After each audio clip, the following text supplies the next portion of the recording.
MQ के खिलाफात बढ़ते चले जा रहे हैं। 7 प्रेस कॉन्फ्रेंस कहा जाता है ज़रूर की, लेकिन वो दिल जो है वो नहीं मिल सके अब तक। मर्जर तो हो गया, लेकिन उसके बावजूद दिल नहीं मिले जनाब। और वो जो असम्बली में जो कुछ हुआ, राना शौकत साहब जो है एमपी, जो उन्होंने बातें की थी, बाद में गले वले तो लगा लिया, लेकिन हैरत अंगेज़ बात मैं बताऊँ आपको कि मुझसे जो गुफ्तगू उनकी हुई ऑन एयर, उसमें भी उन्होंने कहा कि मैं अपने मौक़िफ़ पर कायम हूँ। मैंने कहा यार ये गले लगा लिया, आप कह रहे हैं बात खत्म हो गई। कह रहे खत्म तो हो गई, लेकिन धमकी मुझे दी है, मैं इस मौके पे आज भी कायम हूँ, मेरे साथ बड़ा गलत किया इन लोगों ने। और फिर जब मैंने कहा जी ये 2 ग्रुप वाली बात जो आपने कर दी खड़े होकर असेंबली में, तो कहने लगे भाई देखिए उन लोगों को सुलह आपस में कर लेनी चाहिए। तो मैंने कहा अभी तक नहीं हुई क्या? कह रहे नहीं हुई नहीं है, लेकिन कर लेनी चाहिए। सर ये सारी बातें वो मान रहे हैं कि कर लेनी चाहिए। अच्छा, दूसरी इसके साथ में खबर बानी मुत्तहदा के हवाले से भी दे दूँ कि वहाँ भी कुछ तब्दीलियाँ इस तरह की हुई हैं। जैसे एक एमक्यूएम की सीनियर रहनुमा है अंबर खान, उन्होंने पार्टी छोड़ दी थी। 2002 से 2004 के दरमियान वो वज़ीर रहीं सिंध में स्पोर्ट्स एंड कल्चर की। उन्होंने 22 अगस्त के बाद फिर छोड़ दी थी 2017 में उन्होंने पार्टी को। अब वो माफ़ीनामा हो गया उनका, वो भी आ गई हैं दोबारा, उनके साथ काम कर रही हैं। फिर वो वहाँ से ये भी कहा जा रहा है कि बहुत सारे कारकुनान थे उनके पुराने, उन्होंने माफ़ीनामे दिए हैं और सबकी माफ़ियाँ कबूल हो गई। सर इन दोनों मामलों पर ज़रा बात कर लें। पहले रमज़ान का महीना है, एमक्यू पाकिस्तान पे आ जाएं पहले। माफ़ी पे बात नहीं कर लें, माफ़रत की। अच्छा देखिए, एमक्यू पाकिस्तान वो कहते हैं ना, वो अक्सर आपने देखा होगा कि शादी हो जाती है, 2 4 5 बच्चे भी आते हैं, फिर भी वो कहते हैं मैंने सच्चा प्यार नहीं लभिया। तो इनका भी 2 साल तो हो गए इनके मर्जर को, लेकिन सच्चा प्यार नहीं हो पाया इन दोनों में। और छोटी छोटी चपकलिशें, झगड़े, हल्की फुल्की अंदरूनी मारपीट से होते होते असेंबली तक जा पहुंची, गली कुचों की लड़ाइयाँ।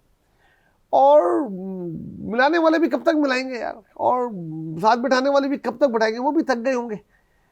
तो लेकिन पाकिस्तान पीपल्स पार्टी को मुंह भी देना है ना सिंध में। भाई इस तरह मुंह देंगे, पहले आपस में तो मुंह मिला लें, गले मिला लें, अपने आप को एक लाइन एक पेज पे ले आए, फिर अपने उससे कद से बहुत बड़ी जमात से फिर उनका मुकाबला है, तो वो उससे करेंगे। कैसे करेंगे जब इस तरह आपस में असेंबली में जूतियों में डाल बटेगी, तो ये कैसे अपने से ताकतवर करेंगे। अच्छा, इतना कुछ हो गया, जिन लोगों ने धमकी दी और जिसने नहीं दी, और ये झूठा सच्चा बयानी जो भी था, अभी तक किसी को भी शौकात नहीं दिया उन्होंने। नहीं शौकात, देखिए वो एक दूसरे को लीडर ही नहीं मानते। एक्चुअली असल फकदान ये है कि जो मैं बार बार कहता हूँ, और मेरा बड़ा इसमें बाद में भुगतता भी हूँ, कि इनमें जो सबसे बड़ा वो है लीडरशिप की। खालिद मकबूल सीनियर ज़रूर हैं, लेकिन एक बड़े लीडर नहीं हैं। वो ऐसे लीडर के इतनी बड़ी जमात की वो सरबराही करें और उनकी रिट कायम हो, वो नहीं है माज़रत के साथ। और हर किसी में नहीं होती, ऐसा नहीं है कि वो कोई वो है। वफाकी वज़ीर हैं, इससे पहले भी अच्छे अहदे पर रह चुके हैं, एक अच्छे वज़ीर भी होंगे, एक अच्छे लीडर भी होंगे, लेकिन एक पार्टी के सरबराह होने के लिए जिन जिन चीज़ों का होना ज़रूरी होता है वो करंट है नहीं। और खासतौर इतनी मुश्किल पार्टी है, इसकी सदारत करने भी आसान नहीं है। ऐसी पार्टी जिसमें सारे लीडर हैं, उस पार्टी की अब तो उसमें बड़ा मुश्किल है। इसमें एक सख्त वो रखने वाला आदमी जो है वही उसको चला सकता है। सारी जो खूबियाँ आप बता रहे हैं ना, सख्त होना चाहिए, विजनरी, सारी चीज़ें, फिर तो उसका मतलब आप फिर 10 साल पहले जो पहले बंदा था उसी को लाना चाह रहे हैं। पहले भी बात कर चुके हैं इस बात पे कि पहले वाले बंदे की जो सजाएं थी वो कैसी ख़तरनाक थी। लोग, हम और आप और सारे लोग मजाक उड़ाते थे, स्कूल की तरह बेंच पे खड़ा कर देते थे कान पकड़ के, बड़े बड़े नामवर को, जिसका अच्छा वो उस जमाने में ये सारी हमें सुन के बुरी लगती थी। हाँ, लेकिन अब पता चल रहा है कि यार वो सजाएं इसलिए देता होगा कि ये बातें होती होंगी। हाँ, और एक तो मिनिस्टर को मुर्गा बना दिया था। हाँ, और एक की ड्यूटी लगा दी थी मरकज में आने वाले हर एक को सलाम करने की, सफाइयों की। तो ये सजाएं होती थी। उस जमाने में एक वफाकी वजीर 15 मिनट लेट हो गए थे, वो कहने लगे बीमार था मैं, ड्रिप लगी, तो ड्रिप लगी हुई थी हाथ में, तो ड्रिप लगी हुई पहुंच गए। बड़ी चीज़ें देखी हमने, लेकिन चले उस तरह का तो नहीं, लेकिन अली कम से कम ऐसा लीडर तो होना चाहिए जिसकी की कुछ से हो, जिसकी की बात को मान लें, सब लोग मान लें, और कम से कम उसको दूसरी प्रेस कॉन्फ्रेंस करके उसकी मजम्मत ना कर रहे हो। तो ऐसे लीडर की ज़रूरत है। और जबकि तो वो बलदियाती इलेक्शन सर पर हैं। और वो लीडरशिप कौन सी है फिर इन लोगों में से वो इनको जो पीपल्स पार्टी को मुंह दे सके? हाँ बिल्कुल ऐसी होनी चाहिए, ढूंढेंगे अंदर, इनमें से है कोई ऐसा बंदा? आपस में ढूंढेंगे, मैं क्यों नाम लूँ उनका, आपको ज़्यादा पता है। और नहीं, मैं इसलिए कहना चाह रहा हूँ भाई, पीपल्स पार्टी बड़ी जमात है। बिल्कुल, एमक्यू हमेशा अपोजिशन में रही है, जाहिर इनकी तादाद इतनी नहीं होती, तो उसके बावजूद भी, लेकिन माजी की जो एमक्यू हम देखा करते थे वो पीपल्स पार्टी बड़ी खौफ उससे इसलिए रहती थी कि उनके पास स्ट्रीट पावर थी, वो एहतजाज भी करते थे, वो हड़ताल भी करते थे। मैं ये नहीं कह रहा कि अच्छी बात थी, लेकिन डर रहता था। इस एमक्यूएम का डर खौफ कह लीजिए, या अपनी बात मनवाने के लिए, या डीलिंग भी बेहतर नहीं कर पा रहे। 26वीं तरमीम में उन्होंने शामिल नहीं की, 140, 27वीं में शामिल नहीं की।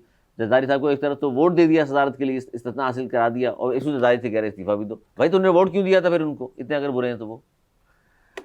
अच्छा सर, आप आ जाएं, वो इस्तीफे पहुंच गए लंदन। अच्छा जी, देखिए माफियोयों का उधर से जब लंदन की फजाओं से बात होती है किसी से तो भाई वो ये कहते हैं भाई रमज़ान है, माफियों का महीना दौरा है, और माफियों की उनके पास बहुत बड़ी कतार है तो जिसको माफिया वहाँ से मिल रही हैं, और इस माह बहुत सारी माफिया मिलेंगी।